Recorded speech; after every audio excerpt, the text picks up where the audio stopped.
بسم اللہ الرحمن الرحیم۔ فرمان مصطفیٰ صلی اللہ علیہ وسلم، شکر گزار بننے کا نسخہ۔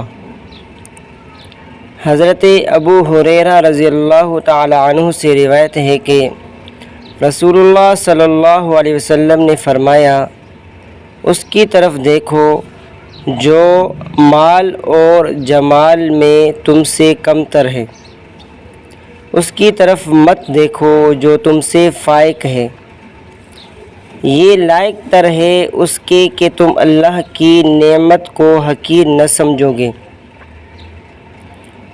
اس حدیث شریف میں نبی کریم صلی اللہ علیہ وسلم جن فرماتے ہیں کہ خود سے مال اور خوبصورتی میں جو کم ہو اس کو دیکھو، جو مال میں زیادہ ہو اور خوبصورتی میں زیادہ ہو تو اس کو نہ دیکھو۔ کیونکہ اگر آپ مال اور جمال میں زیادہ تر لوگوں کو دیکھو گے تو تمہارے اندر ناشکری پیدا ہوگی، جس کی وجہ سے اللہ تعالیٰ کی نعمتوں کی قدردانی نہ رہے گی۔ ہمیں چاہیے کہ ہم اللہ تعالیٰ کی نعمتوں کی قدردانی کریں اور جو کچھ اللہ تعالیٰ نے ہمیں خوبصورتی دی ہے اور جتنا مال دیا ہے اس میں شکر کریں۔